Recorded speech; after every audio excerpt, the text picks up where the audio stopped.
छोटा सा गीत है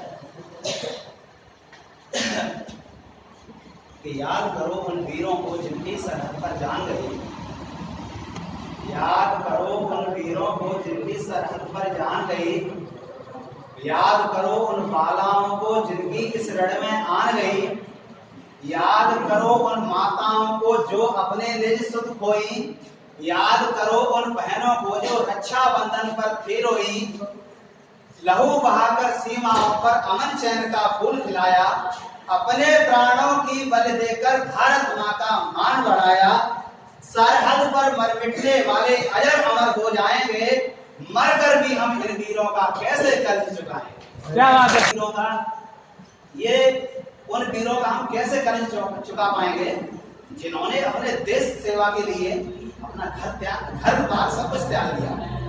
तो उसी के साथ ये थोड़ा अगली पंक्तियां हैं कि भूख गरीबी लाचारी को इस धरती से आज मिटाएं, भारत के भारतवासी को उसके सब अधिकार दिलाएं, रहे न कोई आज निरक्षर ऐसी नई चेतना लाएं, जात धर्म के भेद भुलाकर कुछ अभिनव आदर्श बनाएं, भारत के भारतवासी प्रगति मार्ग पर बढ़ते जाएं। हमारा क्या कर्तव्य है वो एक ही लाइन में क्लियर हो जाएगा कि भारत के भारतवासी प्रगति मार्ग पर बढ़ते जाएं, जिस पर गर्व करे जग सारा ऐसा भारत वर्ष बना।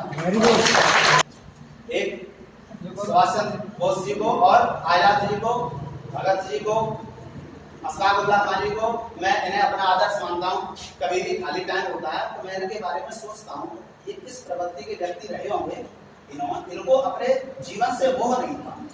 मैंने राम प्रसाद बिस्मिल जी के, अशफाकुल्लाह खान जी के बारे में पढ़ा है। तुम मुझे भूल दो मैं तुम्हें उस समय नारा लगाया था जब हम स्वतंत्रता की बेड़ियों में ब्रिटिश गवर्नमेंट की क्रूर शक्ति के हाथों में जकड़े हुए थे। उस समय उन्होंने ये चेतना जगाई थी। तो ज्यादा समय नहीं लूंगा आपका, 2-2.5 मिनट बस। आपको मैं छोटे से वह खून कहो किस मतलब का, वह खून कहो किस मतलब का जिसमें वाल का नाम नहीं, वह खून कहो किस मतलब का आ सके देश के काम नहीं, वह खून कहो किस मतलब का जिसमें जीवन न रवानी है, जो परवश होकर बहता है वह खून नहीं है पानी है। उस दिन लोगों ने सही सही खून की कीमत पहचानी थी, जिस दिन सुभाष ने बर्मा में मांगी उनसे कुर्बानी थी। बोले स्वतंत्रता की खातिर बलिदान तुम्हें करना। क्या बोले कि बोले स्वतंत्रता की खातिर बलिदान तुम्हें करना होगा। बहुत जी चुके इस जग में लेकिन आगे मरना होगा। अरे आजादी के चरणों में जो जयमाल चढ़ाई जाएगी वह सुनो तुम्हारे शीशों से फूलों से ऊंची जाएगी। आजादी का संग्राम कहीं पैसों पर खेला जाता है और शीश काटने का सौदा नंगे सर खेला जाता है। यूं कहते कहते वक्ता की आंखों से खून उतर आया, यूं कहते कहते वक्ता की आंखों से खून उतर आया। मुक्त रक्त पड़ हो दम उठा, दमकी उनकी सुंदर काया। अजान बाह ऊंची करके वे बोले रक्त मुझे देना, इसके बदले तुम भारत की आजादी मुझसे ले लो। सुभाष चंद्र बोस ने आजाद हिंद फौज, आजाद हिंद सरकार, ये उस टाइम आईसीएस क्वालिफाइड थे जिस टाइम हमारा देश भुखमरी और अशिक्षा में नीचे उस समय ये आईसीएस थे और इन्होंने ब्रिटिश गवर्नमेंट से ये कहा जो मेरी मां को लूटने का प्रयास कर रहे हैं इस सरकार में कार्य नहीं करूंगा। भारत सरकार ने इनका रिजाइन देख के काफी महीनों तक विचार किया कि हमारा एक आईसीएस अधिकारी चला जाएगा।